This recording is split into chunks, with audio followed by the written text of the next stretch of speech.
Hər birinizi xoş gördük əziz qardaşlar. Allahdan istəyirəm ki, Allah-u Teala bu məclisimizi xeyirli, bərəkətli etsin və həqiqi zikir məclislərindən etsin.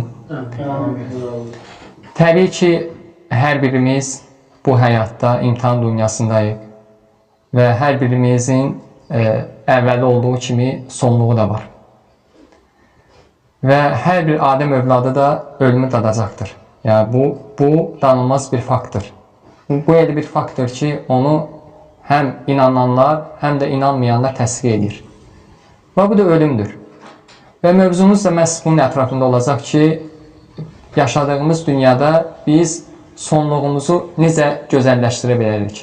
Necə gözəl sonluqla bu dünyadan közə bilərik?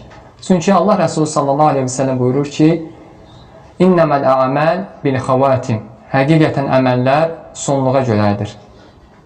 Və insanın sonluğu gözəl olarsa, o, ahirətdə nizat tapanlardan olar. Yox, əgər onun sonluğu pis sonluqla bitərsə, Allah qorusun və nəticə etibarilə də onun sonluğu da pis olduğu üçün ahirəti də zay olar. Və buna görə də hər bir kəs, hər bir müsəlman çalışmalıdır ki, bu dünyada, bu yaşadığı həyatda kamil bir Allah-u Teala'nın ona buyurduğu şəkildə bir həyat sürsün ki, hətta onun sonluğu da gözəl sonluqla bitsin. Və hər bir Adəm övladı ölümü dadacaqdır. Necə ki, biz bunu zikr etdik.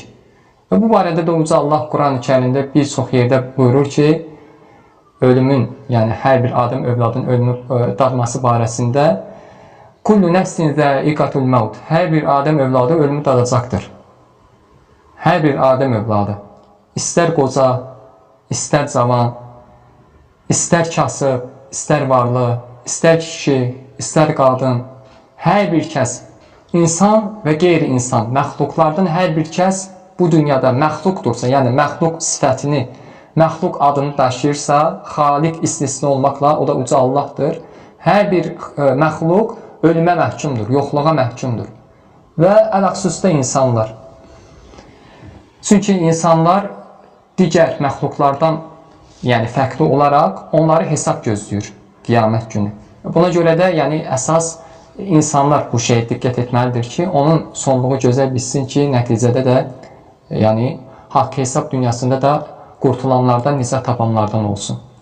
Və digər ayət-i kərimdə də Allah-u Teala buyurur ki, İnnəkə meyyitun və innəhum meyyitun. Həqiqətən sən də öləcəksən, burada sən də öləcəksən. Xitab kimədir? Bəli, Peyğəmbərimiz sallallahu aleyhi ve sellemə. Və innəhum meyyitun. Və onlar da öləcəkdir. Baxın, Allah-u Teala hətta Muhammed sallallahu aleyhi ve sellem, hansı ki, bəşəriyyətin ən üstünü, ən fəzilətli, ən əfsəl insanlardan olan, yəni Adəm əleyhissalam yaranandan bəri, hətta qiyamətə qədər, buna rəğmən Allaha ən yaxın insan haqqında da Allah-u Teala xəbər verir ki, sən də öləcəksən və bütün insanlar da öləcəkdir.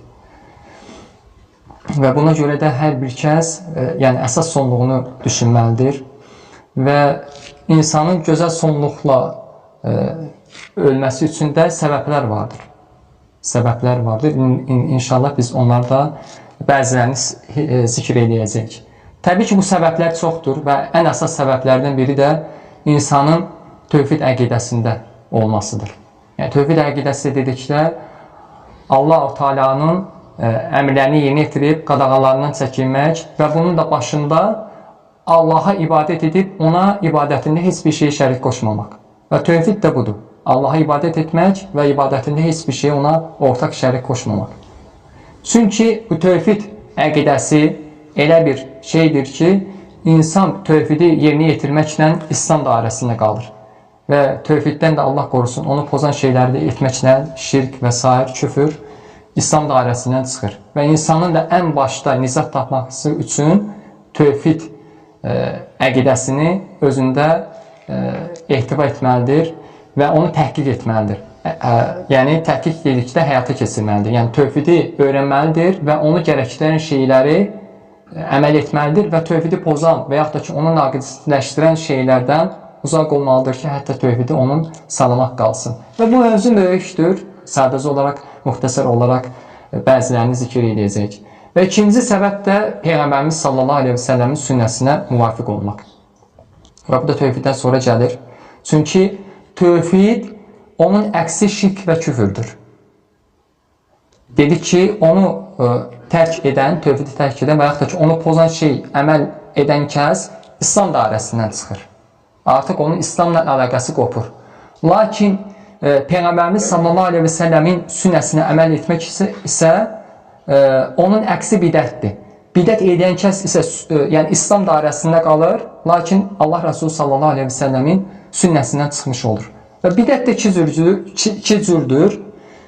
Küfrü olan bidətlər və küfrü olmayan bidətlər. Küfrü olan bidətlər də o tamamilə insanı İslam dairəsindən çıxarır.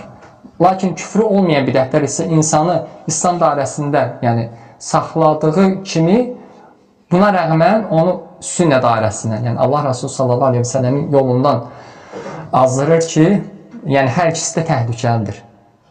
Çünki bidət günahlardan da daha şiddətlidir.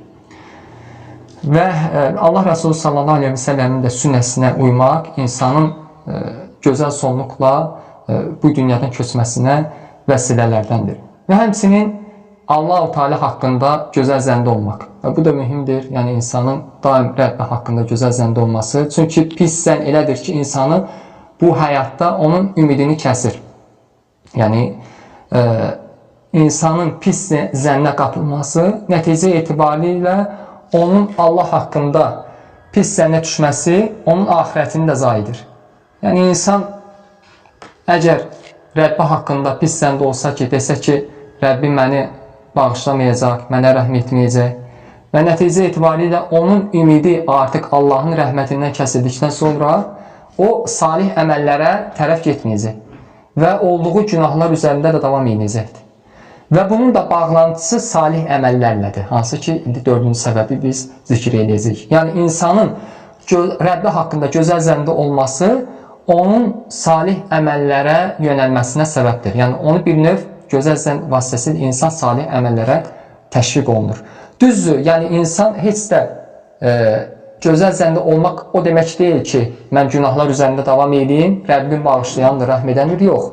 Gözəl zənn odur ki, insan salih əməl edir və onun Allah-u Teala'nın yəni rəhməti ilə onun salih əməllərinin Allahdan qəbul olmasına ümid edir və həmçində etdiyi günahların Allah-u Teala tərəfindən bağışlanmasına ümid bəsləyir. Yəni gözəl zəndə həqiqi bu zəndə budur. Necə ki Peyğəmbərimiz sallallahu aleyhi və səlləm hədislərinin də birində buyurur ki, sizlərdən biriniz Rəbbi haqqında gözəl zəndə olmadan ölməsin.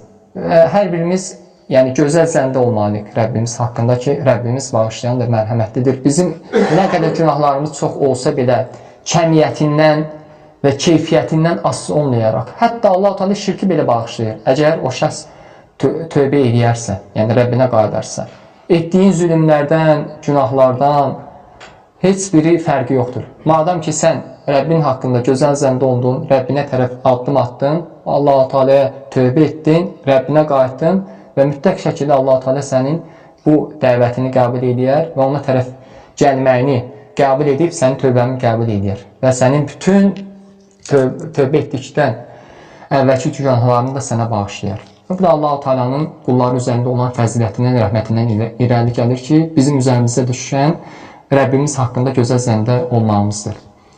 Və dedik ki, bu gözəl zəndə salih əməllərə yönəldir və həqiqətən də salih əməllər də insanın gözəl sonluqla bu dünyadan köçməsinə səbəbdir. Çünki insan nə üzrə yaşayarsa, yəni həyatın nəyin üzərində olarsa, o şəkildə də gedər. Əgər sən yəni həyatın boyu salih əməllərlə, ibadətlə, itaətlə və Allahın əmr elədiyi şəkildə həyatını sürsən, mütləqdir ki, bu şəkildə də sən bu dünyadan köçəcəksən. Yəni bu Allah-u Teala'nın ilahi bir ədalət prinsipi var. Yəni Allahın ədalətindəndir ki, yəni qulu səmimi olarsa, bu həyatda Allahın əmrlərini yerinə yetirib, qadağalarından çəkinərsə və ixlaslı olarsa, Allahla sadiq olarsa, mütləq şəkildə Allah-u Teala da ona gözəl sonluq bəxş edir. Yox, əgər ola bilsin ki, Allah qorusun, salih əməllərlə, zahirdə salih əməllərlə məşğul olsun, lakin sadiq olmasın. Yəni, biz heç birimiz bilmirik qəlblərdə gizlənəni. Onun daxilini Allah bilir. Biz isə bilmirik. Biz insanlara zahirinə görə hökm veririk, zahirinə görə müamilə edirik. Əgər o şəxs ki, necə ki Allah Resulü sallallahu aleyhi ve sellem digər hədisində buyurur ki, bir şəxs ömür boyu yəni itaətlə, ibadətlə məşğul olar, lakin onun cənnət əhlinin etdiyi əməlləri eləyər, onun ölümünə, onunla onun arasında ölümünə bir qarış qaldığı vaxt cəhənnəm əhlinin, yəni kitabı onu, yəni Allah-u Teala'nın qədəri onu qabaqlayar və cəhənnəm əhlinin etdiyi əməli eləyər və Allah qorusun nəticə etibarilə də cəhənnəmə daxil olar. Baxın, insan illərlə gözəl əməl eləyir, salih əməllərlə məşğuldur, lakin yəni sonda etdiyi bir günahı səbəbi ilə Allah qorusun cəhənnəm əhlinin etdiyi bir əməli eləyər və o üzrə də dünyadan köçdüyü üçün səbəb olar ki, o insan yəni cəhənnəmə varis olar. Allah qorusun. Və bunda səbəbi nədir? Yəni insanın Allahla sadiq olmaması və Allahla olan sadiqlik də ən başda olan səbəblərdən biridir. Yəni insan ən birinci qəlbini düzəltməlidir. Yəni ixlasını, Allah-u Teala ilə olan sadiqliyini. Ondan sonra isə zaten bu insanın zahirinə təcəlli edir. Və sonra isə insanın günahlardan çəkinməsi. Yəni insan əgər hansısa bir günahlar üzərində vərdiş edibsə, o üzrə davam edirsə, Allah qorusun, bu da onun həlakına səbəbdir. Yəni, ümid az olur ki, o şəxs nədir? Sonda islah olunsun. Çünki bir insan həyatını əgər günah, zəlalət üzərində davam edirsə, ona edilən tövsiyələri, nəsihətləri qəbul etmirsə, qulaq ardına vurursa, onun da Allah qorusun pis sonluqla, yəni hansı günah üzərində davam edirsə, deyək ki, içki içəndir, zina eləyəndir, sələm yeyəndir və illərlə bu həyatı sürür bu insan.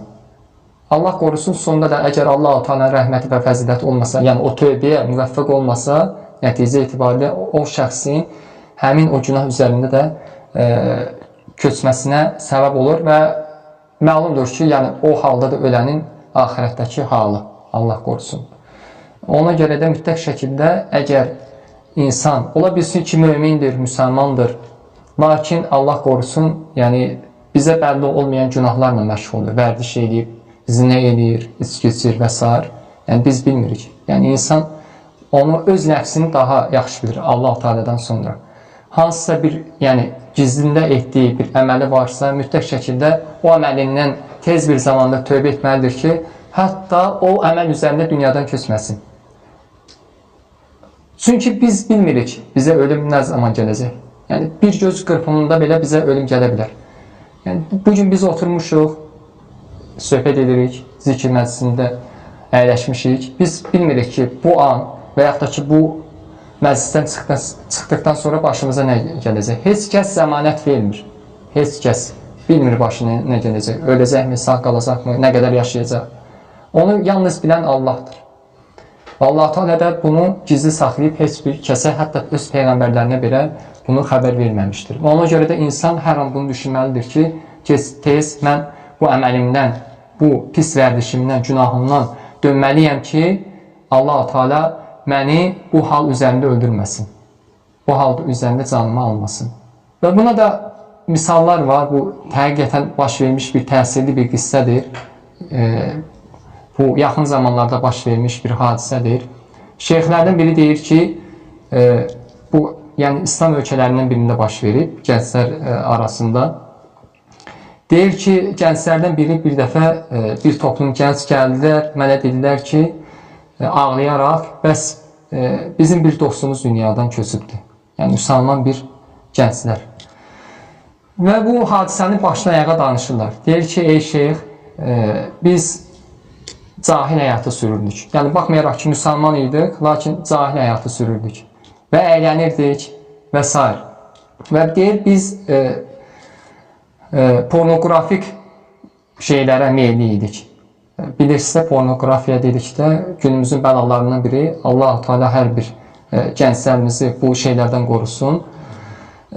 Biz buna bağımlı idik, yəni buna vərdiş etmişdik bu şeyə və bizim deyir dostumuz da var idi. O internetdə hansısa bir sayta abunə olmuşdu və ona müəyyən ödəniş edirdi və nəticədə də bizə hər həftə çılpaq qadınların olduğu videolar, rəsmlər gəlirdi. bunun meylinə. Və o da onu hər bu onun meylinə, hesabına bu şəkillər gəldiyi zaman onu öz dostlarına göndərərdi. Yəni həmin bu qrup dostlarına. Və elə olur ki, bir müddətdən sonra bu yorulur və deyir ki, mən ən yaxşısı bunu avtomatik edeyim. Hər dəfə mənim hesabıma bu gəldikdə, onlar həmin o saatdan bildirişlər gəldikdə, həmin o rəsmlər birbaşa sizə yönləndirilsin. Və beləcə onun avtomatik sistemə qoyur və hər dəfə bunun meylinə gəldikdə o əli ilə onu seçib təyin edib yollamır. Hər dəfə onun meylinə gəldiyi zaman birbaşa olaraq avtomatik şəkildə bunun dostlarına yönləndirilir. Və həmin o gənclər deyir ki, elə olur ki, bir müddət belə davam etdikdən sonra biz yol qəzası keçirdik, avtomobil qəzası və həmin qəzada da deyir, bizim hamımız sağ qaldıq, Allahın rəhməti ilə. Lakin həmin o dediyimiz o dostumuz Allahın əcəli ilə öldü, dünyadan köçdü. Və deyir, onu dəfində iştirak etdik, bastırdıq və sonra həmin həftənin sonunda bizə ondan həmin o məktublar gəlməyə başladı. Və biz dəhşətə gəldik ki, subhanallah, adam ölübdür, lakin onun meyli ilə hələ də həmin o pis rəsmlər gəlməkdə davam edir. Və deyir ki, biz peşman olmuşuq, lakin biz nə edə bilərik ki, ondan bu məktublar gəlməsin. Çünki bilirsiniz, yəni Allah qorusun, insan öldükdən sonra əgər o özündən sonra pis əməl buraxıb gedərsə və o pis əməl davam edərsə, o qəbirdə yatdığı halda ona günah gedir. Və bunu da qarşısını almaq üçün dostları deyir ki, biz müraciət elədik həmin o saatin şirkətinə ki, bəs bu adam ölübdür, biz istəmirik ona günah yazılsın. Yəni qəbirdə yatır adam, amma ona günah gedir hər dəfə o mesajlar gəldiyi zaman. Və saitin rəhbərliyi ilə əlaqə saxlayırlar, lakin deyirlər ki, mümkün deyil, onun parolu lazımdır, kodu lazımdır və beləcə o bir müddət, aylarla, illərlə o şəkildə davam edir və şeyxə bunu danışırlar ağlayaraq və şeyx deyir ki, yəni ümid edirik ki, Allah-u Teala onu bağışlayar, yəni haqq hesaba çəkən Allahdır, lakin sizlər üçün də buradan dərs çıxarılası ibrət olan bir şeydir ki, yəni bu şeydən çəkinəsiniz və siz də əgər tövbə edibsinizsə, bu şeydən çəkinirsinizsə, bu da Allahın rəhmətidir, fəzilətidir. Və nə xoş o insanın halına ki, o insan öldükdən sonra ölür və günahları da onunla bərabər ölür. Nə bədbəxt də o insandır ki, o insan ölür, lakin günahları da yaşayır. Çünki Peyğəmbərimiz sallallahu aleyhi ve sellem hədislərinin birində buyurur ki, insan öldüyü zaman İzə mətə bəni Ədəm İnqata amaluhu illə min thələth. Adəm övladı öldüyü zaman onun 3 şey istisna olmaqla bütün əməlləri ondan kəsilər. İllə min sadaqatin cəriyə. Yalnız axar sədəqədən başqa, yəni birinci. İnsan ölüb, lakin özündən sonra axar sədəqə qoyub. Yol tikib, məktəb inşa edib, ağac əkib. Hansı ki, insanlar onun bu əməlindən faydalanırlarsa, ona axar sədəqədir. Hətta ölüb getsə belə. Yəni, sayğacı yazır. Belə desək. İkinci,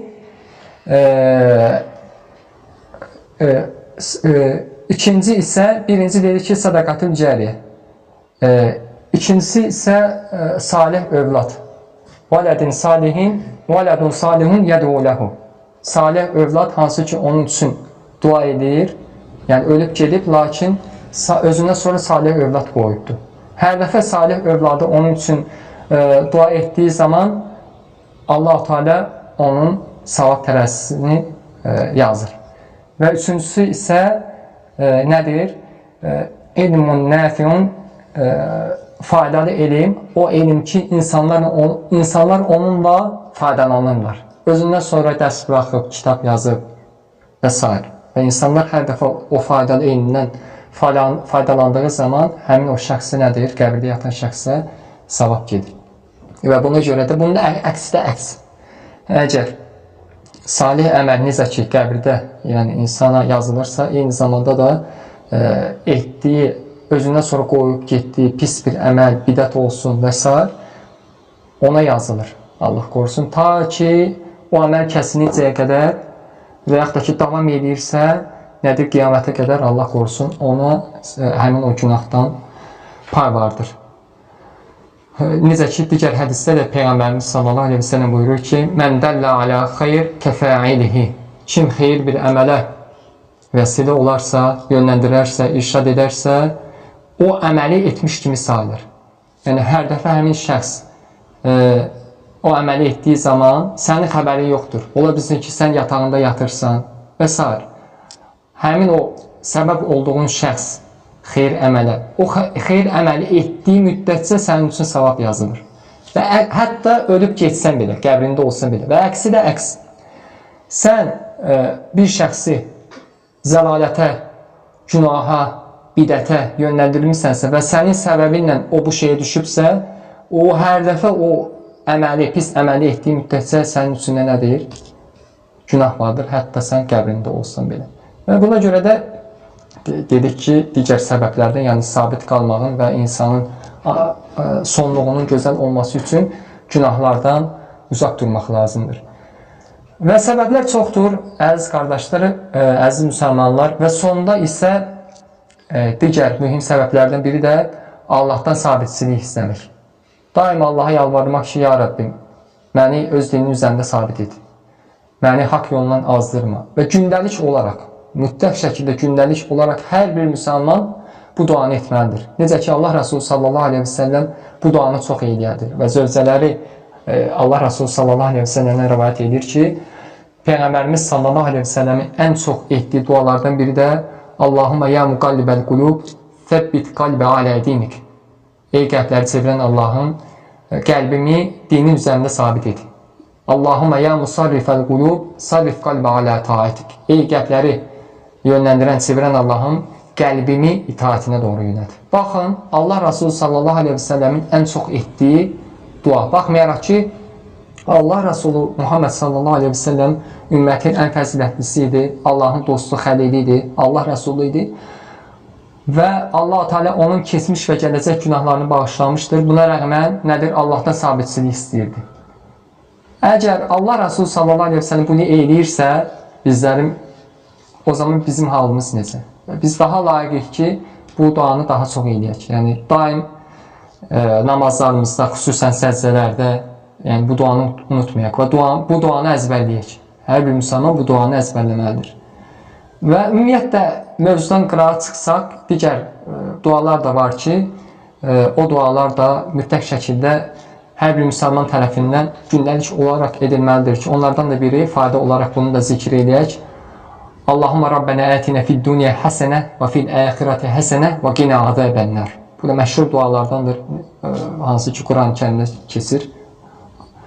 Allahım, ey Rəbbimiz, bizə həm bu dünyada, həm də axirətdə yaxşılıqlar, həsənətlər əta et və bizi azəbənlər nədən qoru? Cəhənnəm azabından qoru. Bu da məşhur dualardandır və Allah Resulü sallallahu aleyhi ve sellemin etdiyi, ən çox etdiyi dualardandır və eyni zamanda bu da elə özlüyündə Allahdan sabitçilik üçün edilən dualardandır. Və həmçinin Allahümmə inni əsəlukəl muafət fid dünya və fil əxirə. Allahım, səndən həm bu dünyada, həm də axirətdə afiyət, yəni salamatçılıq istəyirəm. Görün, nə möhtəşəm duadır. Həm bu dünyada, həm də axirətdə Allahdan afiyət istəyirsən, salamatçılıq istəyirsən. Yəni, bütün fitnələrdən, günahlardan, zəlalətlərdən, bidətlərdən, şirkdən, nifaqdan və hər bir şeydən Allahdan salamatçılıq istəyirsən ki, ya Rabbi, məni bu dünyada salamat et və eyni zamanda da harada? Axirətdə, cəhənnəm azabından qoru. Məni cənnətinə daxil et. Və buna görə də mütləq şəkildə insan bilməlidir ki, yəni təvfiq, yəni müvəffəqiyyət Allah-u Teala tərəfindəndir. Yəni biz istəsək də, istəməsək də Allah-u Teala müvəffəq etməsə, biz o əmələ, o şeyə müvəffəq olmarıq. Ona görə alimlərin məşhur sözü var, hansı ki bu söz qızıl hərflərlə yazılmalıdır. Deyirlər ki, yerdən səmaya qalxan ən çətin şey ixlasdır.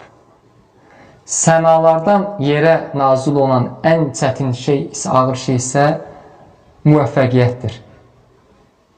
İndi açıqlayaq. Yəni, ixlas, birincidir ki, yerdən səmaya qalxan ən çətin şey, ağır şey ixlasdır. Hər birimiz əməl edirik. Əməl etmək asandır. Nə var ki? Namaz qılmaq, zəkat vermək, oruç tutmaq, Ramazan orucunu tutmaq, həcc etmək, ümrə etmək və s. Bunlar hamısı əməllərdir. Zahirdə olan əməllərdir, salih əməllərdir. Asandır, elə də çətindir. Lakin onu qorumaq, onu ixlasla etmək, bunu hər bir müsəlman bacarırmı, bacarmırmı? Sual bundadır. Ona görə də ən başda, yəni şeytanın yaxınlaşdığı ən çox şeylərdən biri də, yəni o əməli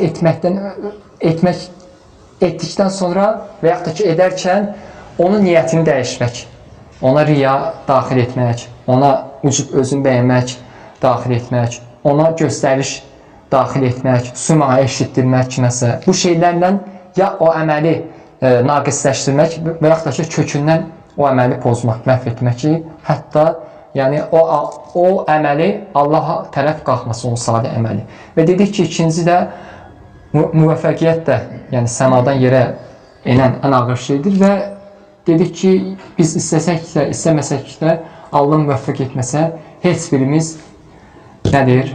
Nail ola bilmərik, o əmələ, salih əmələ müvəffəq ola bilmərik. Ən başda, yəni Allah müvəffəq etməlidir ki, yüz müvəffəq olaq. Ona görə də əziz qardaşlar, əziz müsəlmanlar, bilməliyik ki, ibrət naqis başlanğıcı deyil. Hər birimizin başlanğıcı, çoxumuzun başlanğıcı naqis olur. İbrət nədədir? Kamil sonluqdadır. Yəni, biz başlanğıcımız naqis olsa da, biz hər şeyi geridə bıraxmalıyıq, sonluğumuz üçün çalışmalıyıq. Və sonluğumuzun da gözəl olması üçün gözəl həyat sürməliyik ki, Allahın bizə əmr etdiyi şəkildə həyatımızı davam etməliyik ki, əmrlərini yerinə yetirib, qadağalarından çəkinmək, o şəkildə də bizim sonluğumuz gözəl olsun. Və dedik ki, səbəblər çoxdur, yəni kim zikr eləyər, başdan hətta təkrar olsun və fayda olsun. Birinci deyik ki, nədir? Tövhiddir, yəni Allahın ən birinci əmridir və bütün peyğəmbərlərin zaten dəvəti də bunun üzərində olub. Çünki tövhid insanın həm bu dünyada, həm də axirətdə nicatını gərəkdirən ən birinci səbəbdir, ən birinci şeydir. İkinci, sünnə, yəni Allah Rəsulü sallallahu aleyhi ve sellem sünnəsinə tabi olmaq, ittiba etmək. Çünki kim sünnə ilə gedərsə, o nicat tapar. Kim də sünnədən azarsa, o da həm bu dünyada, həm də axirətdə qüsurana, zəlalətə uğrayanlardan olur. Üçüncüsü isə dedik ki, salih əməllə də özü nədir? Salih əməli hansı ki yönləndirir? Gözəl zənn. Allah-u Teala təbirindən insan Rəbbi haqqında gözəl zəndə olması. Və bu da səbəbdir insanın, dördüncüsü isə salih əmələ müvəffəq olmasına, beşincisi isə günahlardan, insanın asiliklərdən, günahlardan, xüsusən böyük günahlardan çəkinməsi və böyük günahlar üzərində vərdiş alıbsa, istərsə də kiçik günahlar, çünki kiçik günahlar da eyni zamanda böyük günahlara aparan vəsilələrdəndir. Bunlardan çəkinməsi. Sonda isə dedik ki, bəli, müvəffəqiyyət diləmək, Allahdan sabitçilik istəmək, daim Allaha yalvarmaq, dua etmək ki, ya Rəbbi məni öz dinin üzərində sabit et. Və bu qədər əziz müsəlmanlar, Allahdan istəyirik ki, Allah-u Teala bizi öz dinin üzərində sabit etsin və bizi gözəl sonluqla bu dünyadan köçməyə müvəffəq etsin və bizi həm bu dünyada, həm də axirətdə də xüsurana uğrayan qullarına etməsin və nicat tapan qullarına etsin və doğrusunu Allah bilir. Və sallallahu aleyhi və səlləm Muhammedin və alə əlihi və sahbihi əcməin.